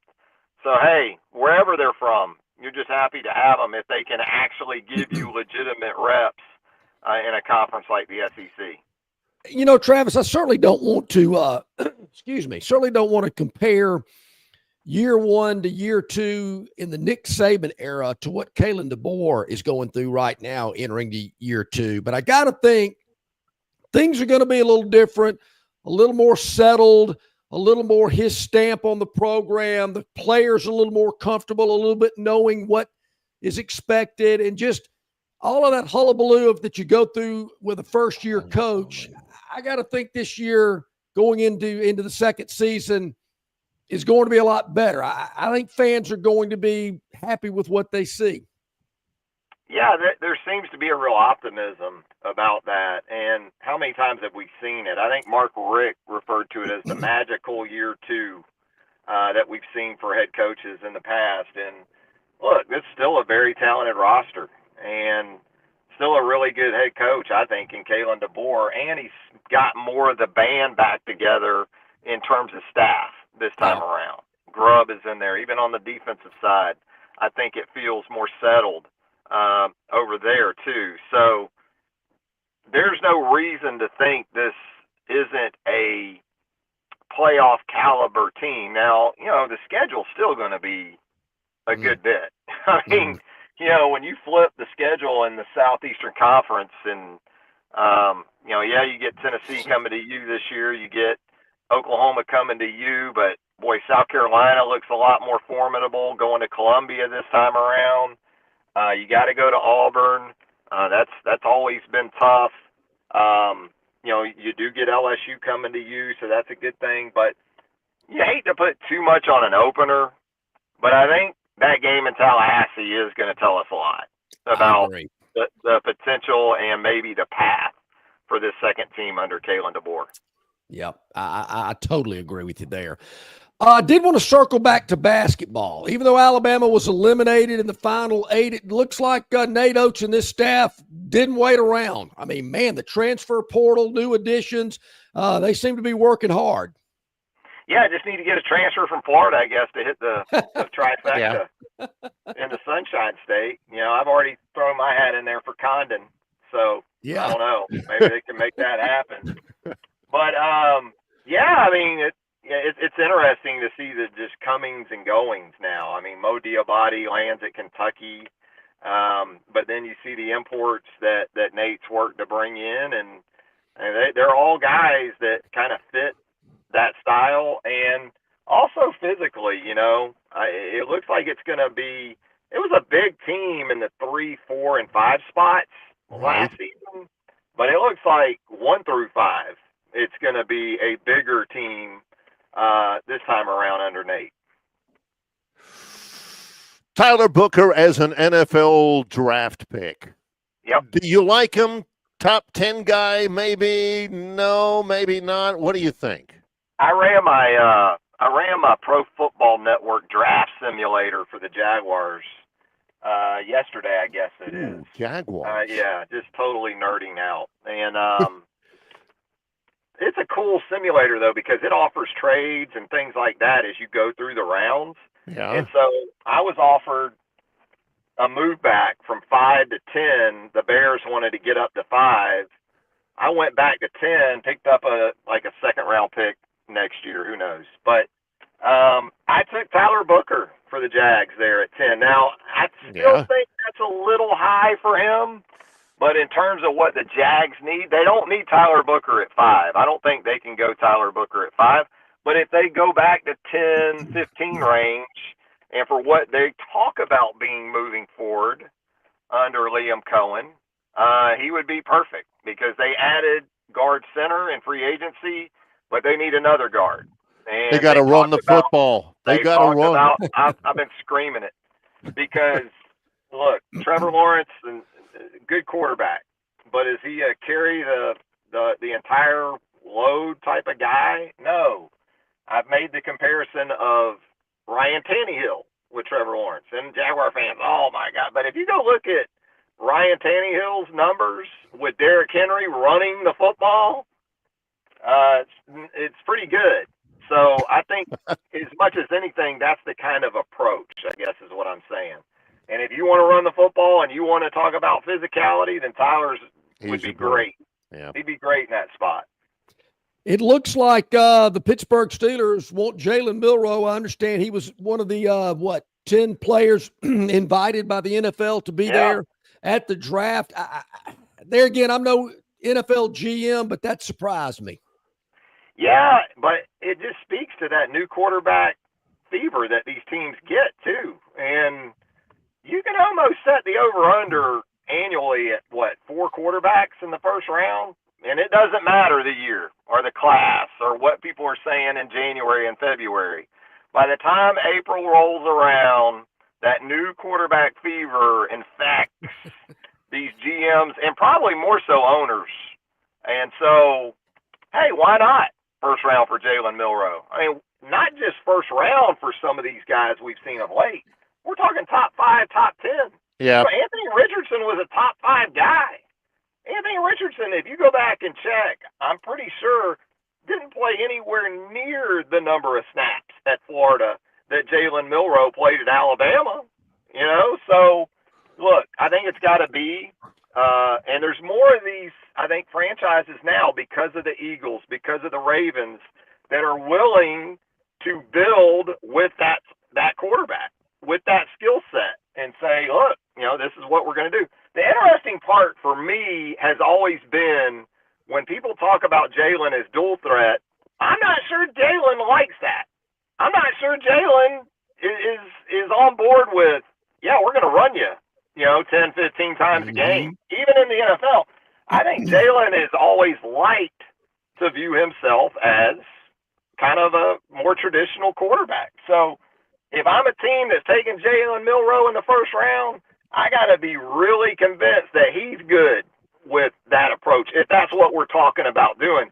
Because if we're not, if he's more of the mindset, no, I'm more of a pocket guy, I'm more of a traditional guy, then to me, he's third, fourth round. But if I can get everything Jalen Milroe brings to the table and he's all on board with that, then it wouldn't shock me to see someone take him in the first. I have a buddy of mine who calls all of that phenomenon you're talking about, the Mitch Trubisky's and the Kenny Pickett's and the Carson Wentz. Blaine Gabbert. He doesn't call them scrubs or backups. He calls them all Bortles. He said he's a Bortle, you know. Yeah, an honorarium of Blake Bortles in one of the early Jaguars. I mean, my team has done it multiple times. So, yeah, I mean, that you just ran through a list. Those guys Why are not making it. Jalen? Yeah, there you go. Add him to the list. Add him to the list. Yeah. Hey, okay, Travis, man, let our viewers, let our listeners know how they can follow you. Barry touched on some Talkin' Tide you got coming up. What else is happening with Travis Reier on his many platforms out there? Yeah, we'll have some second helping coming too. You know, I mean, we're based in Jacksonville, so we like the name of that show because the Leonard Skinner kind of tie in there, the album. And so, but it's SEC talk with Brent Beard. So we'll have some of that coming up this week as well. Talking Tide with Chase Goodbread. We'll get into some NFL draft talk on the channel here in the next few days as well. That's all outstanding. And on social media, on X and Twitter go ahead. Yeah, no, go ahead. I was just going to ask Travis before we let him go, who's your Masters pick? I mean, it's hard for me to look away from Scotty or Rory, right? I mean, I asked the question on X the other day. Scotty and Rory versus the field. Who would you take? Here's a guy. One of our viewers, he goes by Range Pro. He's got Cam Smith at plus 6,400. He's never missed a cut at Augusta, tied for second in 2020 and tied for third in 2022. Maybe there's your long shot, Cam Smith. The mullet at the Masters. That would be awesome. I love Cam Smith, but he, even by live standards of late, he hasn't been great. Yeah. He hasn't been the presence at the top of that. And Rahm, kind of the same thing, you know, but I think in DeChambeau, I would probably go, I think once you get past Rory and Scotty with the tour guys, you know, Xander's been coming off an injury. Morikawa's got decent history, I guess, in Augusta. Yeah. But I would probably go live guy after those two. And I'd go DeChambeau, Rahm, someone like that. Okay. As my next couple of guys. I mean, I'm going Scotty. I'm going to go chalk. I'm going to go like the NCAA tournament. I'm going to go Scotty. Yeah, number one seed, no question about it. On Twitter and X at Travis Reier on YouTube. Great stuff as always, Travis. Thanks for the time. Thanks, guys. Have a good one. You too, buddy. Thank you so much, Travis Reier. Reier on YouTube, Talking Tide. Great stuff as always from our man, Travis Reier. Yep, Range Pro coming in with Cam Smith. This is all Greek to me. He tries to help me out. Range Pro on the River Regent Straw chat line says, I released it last week. Cam Smith plus 6,400, who has never missed a cut and tied for second in 2020, tied for third in 2022. Then his next chat, he says, Barry, that means lay $1 to win 6,400. And I'm thinking, really, lay $1? You can bet $1, and he says also $1 equals $100. Yeah. That's 100. Only in betting could you have $1 not mean $1. $1 actually means $100. Well, and a nickel means 500, and a dime means 1,000. Yeah, Cam Smith, Range Pro, Yeah. really? Cam Smith? Yeah, the mullet. I don't know. Yeah. Well, at the risk of having this clipped and represented to me on Monday when we have our first Postmasters show and say, Barry, see, I told you, I'm going to leave it at that. We'll have maybe a couple of Masters picks from us later on in the show, plus the Phantom's Dog of the Day in just a little while as well. In association with Yellowhammer News, it's Longshore and McKnight, presented by Bud Light.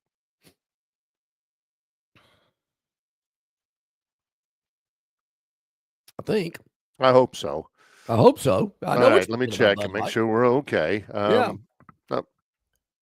Let's see what we got. Nothing here. from the producers, so we'll keep it right here. Why not? Yeah. I was looking at, where am I here? Just to make sure. There again, I'm not going to reveal, but I'm just looking to make sure the guy that I picked is in the field. Ooh, I'm scrolling down. Scrolling. Where is this guy? Let's see. It can't be. Oh, who was that? Who was that Scandinavian guy that John would always pick? I was on a Davis Love the third kick there for him. Oh, here he is. I got him. Okay. All right. I found him. Yeah. All right. I like where he's sitting. Yeah. Okay. All right. I'm not letting the cat out of the bag just yet. But he's there. Well, he's kind of squunched in with a couple of other folks too. Since we're plowing forward with this, again, a couple of bits and pieces here from Augusta National. Mm-hmm. Defending champion Scotty Scheffler, the betting favorite, plus 450 at BetMGM, to become only the third golfer ever to win 3 Masters. McIlroy, the second best odds and the most wagers of any golfer in the field, 10.6%. The most in the history of the Masters tournament, 8 left-handed golfers. Of course, Mickelson, Bubba Watson. Mickelson's one of the 8 who's won it 3 times, by the way. Watson's won it twice. Mike Weir. Mike Weir won the Masters? He's sure left-handed, Canadian. Yeah, Canadian. All these guys are left-handed, but yeah, he is Canadian. Akshay Bhatia, Brian Harmon, Joe Highsmith, Bob McIntyre, and Matt McCarty. Only Bhatia have I ever heard of before. Final time this week. Final time at Augusta National for Bernhard Langer. He will make his 41st and final Master start this week. What is the deal again? Another one of those deals that John would absolutely just rail about for years. And it's like baseball until something finally happens. Do they retire him? I mean, does he gone Gay Brewer and Gene Sarazen and those guys, and they just, instead of letting him come out there and shuffle along and hit a 90-yard tee shot and anything, they just say, okay, this is enough for you? Well, he's 67 years old. Bernhard, this will be his 41st. He's killing. He's done well. He on the Champions Tour. The Seniors Tour. What do they call that now? I think it's the Champions Tour. The Geezer Tour. Yeah, so he's still a factor there. Obviously, at that age, he's kept himself in shape. Body's in good shape. Still plays a lot. Works out a lot. Just doesn't do the things. Doesn't eat fatty food, smoke cigarettes, and drink alcohol, whatever. But the guy's in great shape, can still play. Don't expect him to win. But, he's going to be there. He's a guy that I can handle being there. It's some of these other ones that I'm thinking, what are you wasting our time for? Yeah, Why are you here? Why are you taking up a position? And I know the Masters purists will tell you, well, he won, and that's part of it, and they get an exemption for the rest of their lives. No, they shouldn't, because they're not competitive. That's the one thing I've always had against the Masters, and I know people just cringe when I say this, but the field's diluted. The U.S. Open field is much stronger. I mean, the field there, I mean, you got to be kidding me. I mean, everybody's got a shot. There's about 40 guys that have a shot, maybe 30 at Augusta, because they let all these guys keep coming back year after year. That seems to have kind of trimmed up a little bit, not as much as it used to be, say, 25, 30 years ago. I don't have a problem with Bernhard, but some of these other guys, I mean, come on. Charles Schwartzel? Oh, there's not as many. There's not like the old guys. Sandy Lyle. Couples is in the field. I don't know if Sandy Lyle's in the field again. He's not. He's not. They rotated him off. Yeah, I mean, I know the last time I was at Augusta, Sandy Lyle hits a shot into the fairway bunker on 3. I'll never forget. It's amazing how I can remember some of these shots I saw these people hit. Right. And his caddy had a bag like some of these high school golf teams use. I mean, it was like, a bag you could carry yourself. And I'm thinking, wait a minute. I know this guy's a former champion, but he doesn't have a big tour bag and some sponsor logo all over it and whatnot. Get yourself a decent bag, man. Maybe he was trying to help the caddy out a little bit. I don't know. Right. But I'm thinking, man, what's up with Sandy Lyle? So that's what's kind of got me with guys like that still getting to play. Let me ask you about this. Shane Lowry. He's not that former Bama golfer that would throw his clubs out there and have the Titanic. That's not him, is it? No, Shane that's a different one. That's a different Lowry. Okay. Actually, his nickname was Bear, not for Bear Bryant, but I knew a guy that played on the Alabama golf team with him. And we were at Augusta watching Lowry tee off on 17. And we're up against the ropes, and this friend of mine who played on the Alabama golf team with him, as Lowry was walking down the tee after his tee shot, he kind of quietly said, Bear. And Lowry looked over at us, and he smiled, because he thought, man, only a certain couple of people know that one. That was a good Masters memory as well. Probably my favorite Masters memory was on 8. Jose Maria Olazabal. He's in the field now. He's in the field this year. Former champion. Hits a shot into the left fairway bunker on 8. And if you're going to Augusta, I'm going to give you a little hint. That's a great place to stand, because the players obviously are hitting more toward the right side of that fairway to get away from that fairway bunker. They're trying to, certainly hit a tee ball that's not there. So a lot of people don't stand there because they're thinking, well, then I go hit it in the bunker, and they're hitting it over there to the other side. So we were standing there one day, plus it's shaded, and Olazabal hits his tee ball in there. And so we're from here. I mean, we're not 10 feet away from him. And he walks up to the bunker, looks at his ball, and says something in Spanish, which I believe probably translated into some type of spicy language. Easy now. But he ripped a 4-iron out of that fairway bunker. He was short of the green. Hard to hit that green from there. But that's a good place to stand if you want to see some guys up close. There at that fairway bunker on 8. Got close to Tiger near that bunker one tournament as well. So that's a good spot that people don't think about. Angel Cabrera is in the field. I thought he was in an Argentine prison. Did they let him out?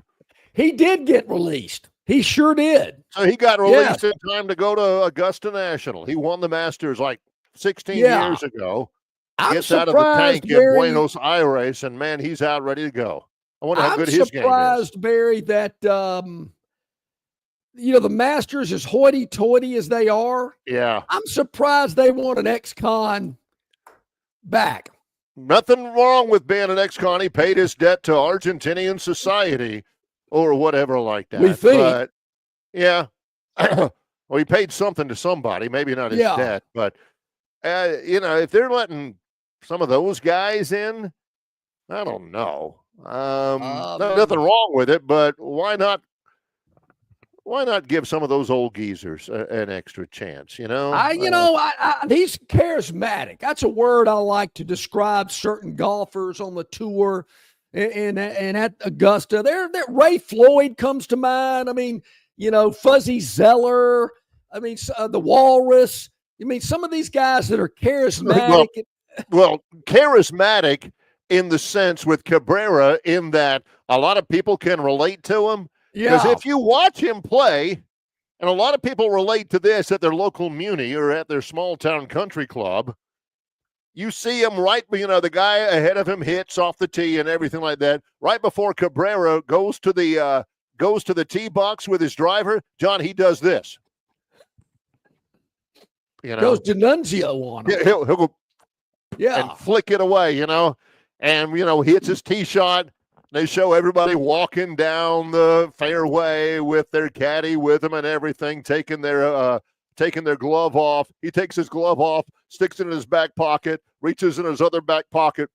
Here comes another heater right here. People say, "Hey, I do that." Maybe that's why his charm is. I missed it, and I get it. These guys now are a lot more regimented. They're working out. They're eating right. They're hitting, 1,000 golf balls every day and whatnot. I mean, I would have been more the charismatic kind of guy if I ever made it on the tour. I mean, me and being on the range. I mean, come on. Yeah. The range is where John spends 5 seconds looking at all the guys on the range and laughing and shaking his head before he heads to the first tee. Place your bets. Let's go. What are we waiting on here? Come on. Longer 41st and final Masters. This is interesting. And a couple of notes here I think are interesting about Masters. Longer's first major was the 1976 Open. And in that field, when he played his first major, 76, was Gene Sarazen. Gene Sarazen was born in 1902. In his last major, which is Tom Kim, who was born in 2002, is going to be in the field. So he's got golfers with 100-year range in their birth dates. He has been around a long time. Now, Barry, the international field, very much a part of the Masters. I remember probably a teenager, early adult, Jumbo Ozaki.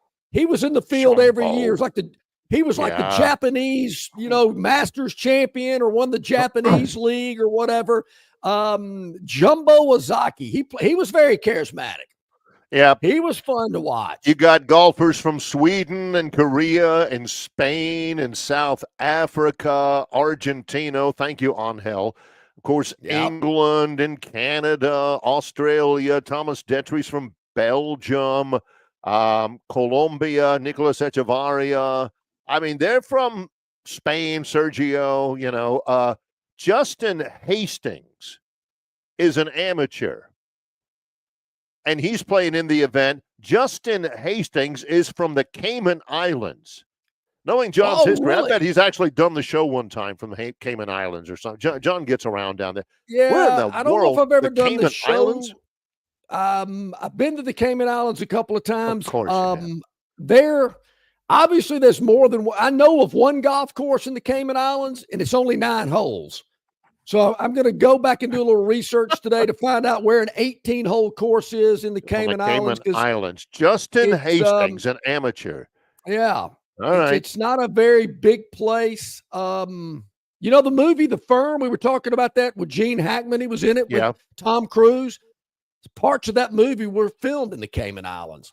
Yeah, this kid, Justin Hastings from the Cayman Islands, he's an amateur, and he is a senior at San Diego State. So, I mean, they're from all over the place. One more. Final one here, and hopefully we'll get ready and we can go to a break. For the 23rd consecutive year, the pimento cheese sandwich at the Masters will cost $1.50.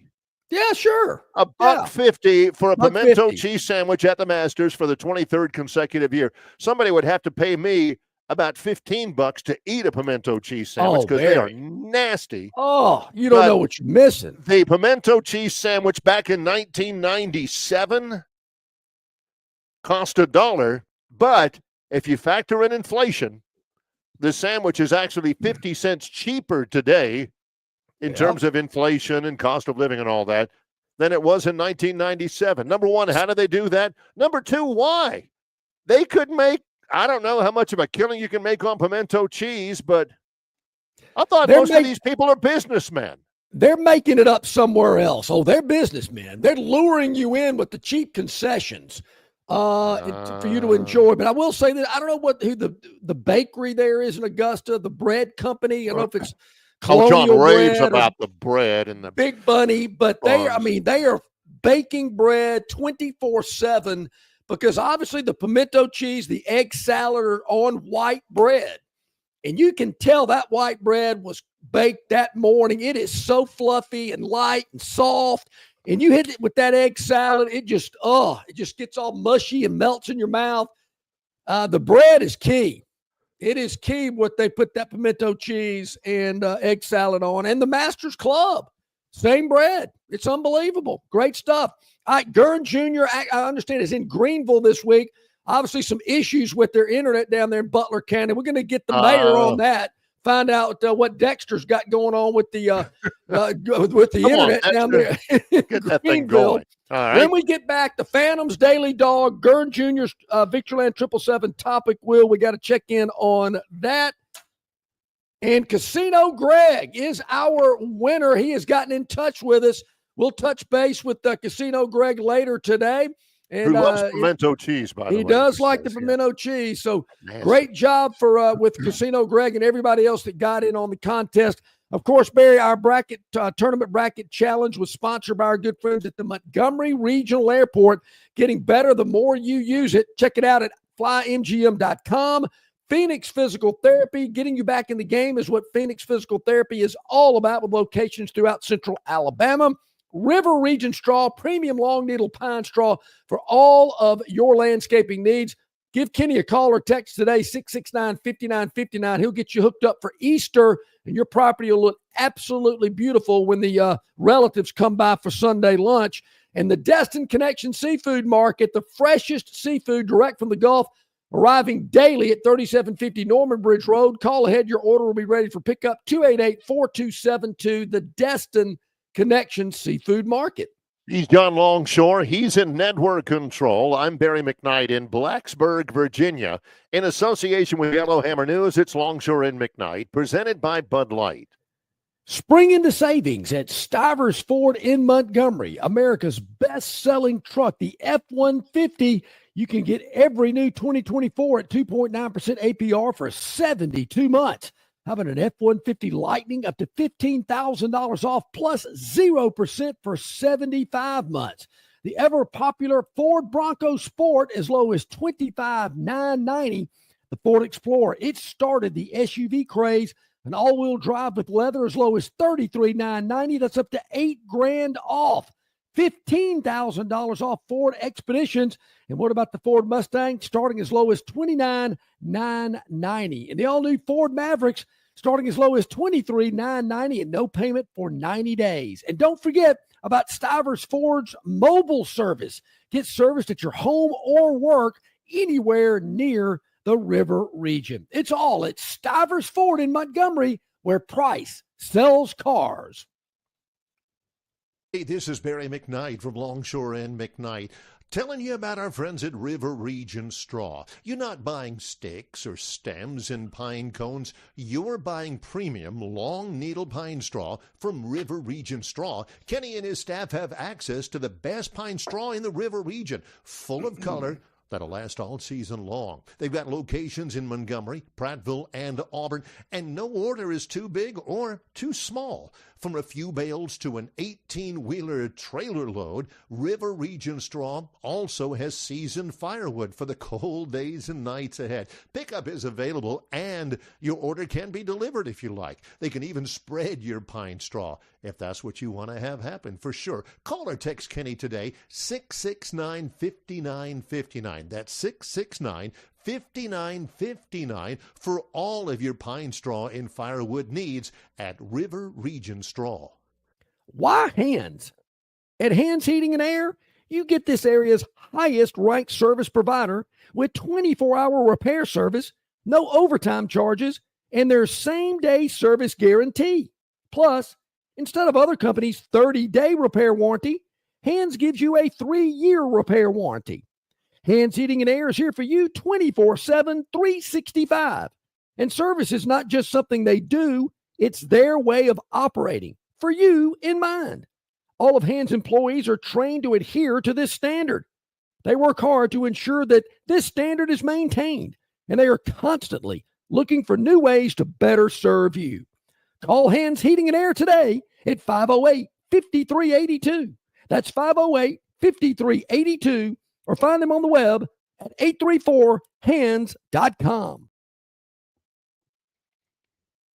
Okay, welcome back in, everybody. About 15 minutes to the top of the hour. Our friends at Mosquito Authority remind you, hey, rid your property of those pesky mosquitoes. They're coming to spray at Phantom Enterprises today, and I'm telling you, folks, they will rid your property. If you want to enjoy your outdoor spaces out on the back patio when kind of gets late in the afternoon and those mosquitoes seem to be popping out everywhere, won't be on your property because Mosquito Authority will take care of it. Dial them up, 648-0936. That's 648-0936, or go to bugsbite.com. You mentioned Longshore McKnight to get half off your first spray. Hey. That's for new customers at Mosquito Authority. I'm telling you, folks, I was a non-believer. They made me a believer. They ridded my property of mosquitoes. Yep. And I am enjoying my outdoor spaces because of Mosquito Authority. All right. It is time for we've got our Victoryland topic wheel presented by Gurn Jr. I guess we have to go through the Phantom's Daily Dog. Yeah, it's about that time. Yeah. Well, Florida wins the game last night. Yep. They win that game yesterday for the national championship. Yeah, they did. As it turns out, by 2 points. 65-63. Yes. They certainly did. They were the favorite in that game. Houston was an underdog. 1.5 point underdog. Yes. Now, think back to last week when we had, I think it was the Charlotte Hornets catching 14.5. They lost by 14. So, hey, what goes around comes around, I guess. Yeah. And we did not win last night because Houston couldn't, make that shot at the end, which if they would have, maybe that would have affected my daughter's standing in the big contest. But be that as it may, Barry, we're ready to move on. After that, we did split our daily double dog. If you were interested how that went over the weekend, we had a winner and a loser on that. Now, obviously, no more college football. That's about 140 days away. No more NFL football. Yeah. Now the college basketball season is over with. Is over. Where does the Phantom go for his dog of the day?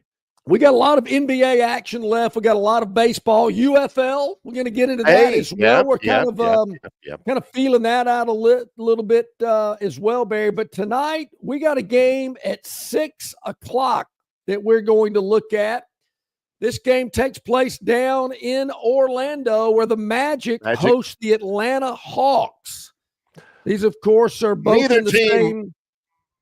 Neither team actually setting the woods on fire right now. No, not really. But, those are the little gems you got to look for. And the thing I find interesting here, Barry, is they are just only one game separates them. They both clinched a play-in berth. I don't know if you're not familiar with the NBA, they have like a play-in. I guess it's like those 4 teams that got to play their way into the NCAA tournament. It's John, which John poo-pooed pretty badly. It's like the wild card one-game play-in in the major leagues. That's an abomination. But right now, Orlando. This is how bad the Southeast Division is in the East. The Southeast Division, Orlando leads the division. Yeah, they do. And they've got a losing record. They do. Atlanta is in second place. And they're 4 games under 500. That's true. That's a bad division. Charlotte, it is a bad Miami, division. The Washington Wizards. Ugh. Kind of sounds like that division the Braves are in, but that's a totally different subject. Yes, it is. Which we're about to get to. I want to touch on that. So, yeah. So, Barry, we're going to take the Atlanta Hawks on the road, catching 4.5 tonight in Orlando. These teams are not separated. They're only one game. Atlanta's only one game behind Orlando. Yep. So I see this as a tight matchup. I like the 4.5. I think the Hawks can certainly win this game outright. But, hey, if they don't, no big deal. We just need them to cover by 4.5. Phantom's daily dog today, we like the Atlanta Hawks plus the 4.5 at Orlando, 6 o'clock. Not sure where you're going to be able to watch that game. But that's on the same kind of deal that the Braves are on. FanDuel Sports Florida and FanDuel Sports Southeast. Did I? I think it is. And should this be any indication about the lack of popularity for the Atlanta Braves? Something I've been stumping on for years. Don't tell me how many sellouts they've had because, when the Yankees and the Cubs come to town, they dominate that SunTrust Park, whatever it's called. But I've got something yesterday, Barry. Truist Park. Act now, get 15% off a Braves yearly streaming subscription. I went, wait a minute. 15% off? Why are you having the fire sale? I thought this was America's team. I thought they were going to go to the World Series. I mean, we have not heard. Robbie from Greenville has been radio silent. I have not seen one thing from Robbie about the Braves. So let me get this straight. We can talk all we want about the Braves making the playoffs all these times and the Braves winning the division all these times and all the sellouts they're having at Truist Park. But John maintains that the real true barometer of the Braves' popularity is that they're offering 15% off on a neophyte fledgling streaming service. That's what it really comes down to. I'm thinking, what? You think the Dallas Cowboys are giving a 15% off deal? No way. The Yankees, forget about it. Cowboys suck. Does that matter? It doesn't matter. I mean, the Lakers, you can't get a ticket to a Laker game. Braves. All right, enough on that. Braves open up a series against the Philadelphia Phillies at Truist Park tonight, 6:15 in the evening. Yeah, Braves, by the way, for a franchise that nobody cares about, been getting a lot of run, mostly because they are 1-8 right now. 1-8, which, yes, it's true, is the worst record in Major League Baseball. What do they say? It's a long season. Long season. Yeah, Phantom tells me that all the time, and it plays across other platforms as well. I don't think the Phantom ever started out 1-8, though. I will say that. Yeah.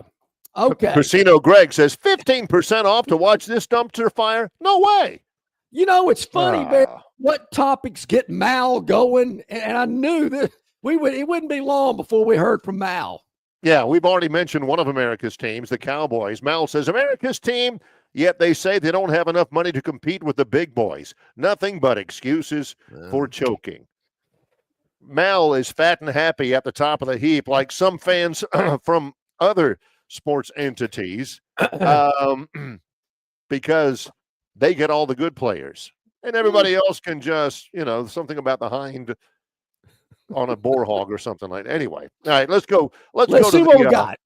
Chris is about to wet his pants to get the Victoryland 777 topic wheel going and spinning. Gurn's got here we go. Topic board. Wheel. All right, here we go. Let's spin the Victoryland 777 topic wheel here today. Where will it land? And it's looking that it's going to be on J.R. Ewing, J.R. Ryder, or junior? Oh, let's see what we got. Oh, Clayton. Oh, here we go. Yeah. Walter Clayton Jr. is the man. You got guys in the Final Four. Yep. Final Four. Some of the star players are from transfers from Morehead State. The guy from Houston. They had one of the guys, Mikael Wilson, transferred from Louisiana Lafayette. Walter Clayton transferred from Iona. And he was the best player in the NCAA tournament for the Florida Gators. Potential top 10 draft pick. He was the man. Did not shoot it great yesterday, but had a 3 near the end, had a layup and 1 near the end and everything. Made his impact defensively. I thought his closeout in the final seconds on that 3-point thought by Emmanuel Sharp was the defensive play of the game. They couldn't even get the shot off. He's a transfer from Iona. So I don't want to hear any of you guys talking about, wait a minute, Auburn, they just got a commitment from a guy from Weber State? Ooh. Wait a minute, really? Alabama got a commitment from a guy from Abilene Christian or something. I'm making this up. There's some value down there, people. There's some players down there, and Walter Clayton is a terrific example. There you go. Yeah, there you have it. All right, good one, Walter. Yeah, he's a great player. Fun to watch. Yeah, all right, does let's a lot of spin it things again. right. See what we got going on here. Victoryland 777 topic wheel, where you can be a winner too. And Geno Smith. Geno Smith. He is a quarterback. He's been in the NFL for forever now, and he's been around a little bit. I should have put him, when we were talking with Travis, in the same ilk as the guy from Mitchell Trubisky and Carson Wentz and Kenny Pickett, guys that were really early draft picks and just have kind of been around the league a little bit. Geno Smith is going to play. Tyrod Taylor is another one. He's going to be in the NFL for forever because he keeps finding people. He was good last year for the Seahawks, but everybody was saying, what the heck are the Seahawks doing with Geno Smith, for goodness sakes? Well, now he's going to be with the Raiders. What in the world? I get why Geno wants to play for the Raiders, but I don't understand two things. Number one, why Tom Brady wants him. And number two, why they allow Tom Brady to be a partial owner of an NFL team and still be on the air on their big NFL package. You talk about an absolute total 100% conflict of interest. That's it. Well, Barry, maybe the NFL's not expecting Tom Brady to do many Raider games, if any. They're so bad. So maybe that's kind of their logic. Well, Brady's never going to do a Raider game, so I guess we'll let it slide. You know, it's like Collinsworth. Before the game, you're down there when they're stretching and all that kind of stuff. And, hey, so-and-so, hey, how you feeling? This, that, and everything. Hey, man, what about getting your agent to get in touch with me and say if you can play for the Raiders next year? Oh, and have a good game. I'll be upstairs calling it in the booth. That ain't right. Come on. I'll call it fair for you. Yeah, but anyway, Geno Smith to the Raiders, let me tell you, Geno Smith to the Raiders ain't going to make a toot's worth of difference. I don't think if he had been with the Saints, if they had signed John would have been beside himself. What in the world are we doing? Yeah. He's just a placeholder. That's right. That's he is. The Raiders needed a lot more help than Geno Smith. No question. Let's spin it again, Gurn. A couple of more spins possibly before the top of the hour and see what pops up here. The Victoryland 777 topic wheel is going to land on. Yeah. How about the Dodgers? They've been on the road, but that doesn't seem to matter. They seem to still be winning. That's because they've got about twice as much payroll as everybody else, and I'm a Dodger fan out there. I mean, it's easy to see. It's like it's easy to grin when your ship has come in. Dodgers are the defending World Series champions, but they are now 9-3. They're in third in the division, and they went to go see Trump yesterday. I saw that. And we're not paying for that LA Times subscription, Gurn. To heck with that. We're not paying those people for that. I did see that. Barrett, when I saw that there was a team assembled, I kind of went, what team is that? And I had to kind of look till I figured it out. It was the Dodgers. Good for them. Yeah, the Dodgers. Yeah, the Dodgers. They are in the nation's capital for a series with the Washington Nationals, and they had a chance to visit. Let's see. How well do you think that went over back in Los Angeles? I'm not sure Trump's big in L.A. Well, the big deal was that Mookie Betts, when he was with the Red Sox, when the Red Sox won the World Series back in Trump's first term, he declined to attend, but he was there yesterday. But it seems like the entire Dodger team, 3 rows. And Trump was talking about, he had a little opening about egg prices, and he made a reference to a couple of senators that he didn't particularly like. But they were all there. Dave Roberts, the manager of the Dodgers, he said that if the Dodgers won the World Series in 2019, he wouldn't be there, but he was there in 2025 and had some banter. Yeah. With the president and all that. There's big smiles all over the place. What's changed? Because there were, famously, there were people who said that they would turn down visit with the president. I can't imagine people in L.A. were real thrilled about that. Just saying. But I'm glad to see. By the way, there was a little blurb about that in the L.A. Times. Not much, just a little. Even though it was a postage stamp size article, John still ain't paying no money to the L.A. Times. To be able to read their content. I'll find a copy laying on a card table somewhere and pick it up. Kind of like I did when Sting came back to get his newspaper in New Orleans. Oh, we got a story. Okay. Yeah. All right, so Gurn, save the next 2 for tomorrow. Yep. We'll keep that Victoryland topic wheel going tomorrow. Also, Troy head football coach Jared Parker will join us around 7:15 tomorrow as they get ready for T-Day. Our man CJ Duncan from Yellowhammer News will join us tomorrow as well. A lot more conversation. We really appreciate everybody getting in on the chat line, on our email, longshoremcknight@gmail.com. Congratulations, Casino Greg. Casino Greg. You're flying off with a $1,000 travel voucher from the Montgomery Regional Airport. Way to go. And thanks to everyone who got in on our contest. Really appreciate that. To all of the great sponsors as well who've been with us from the get-go on our bracket contest. Bryan Matthews, auburnsports.com. Appreciate him. Travis Reier on YouTube. Our producer, the inimitable Gurn Jr. For John Longshore, I'm Barry McKnight. In association with Yellowhammer News, it's Longshore and McKnight, presented by Bud Light.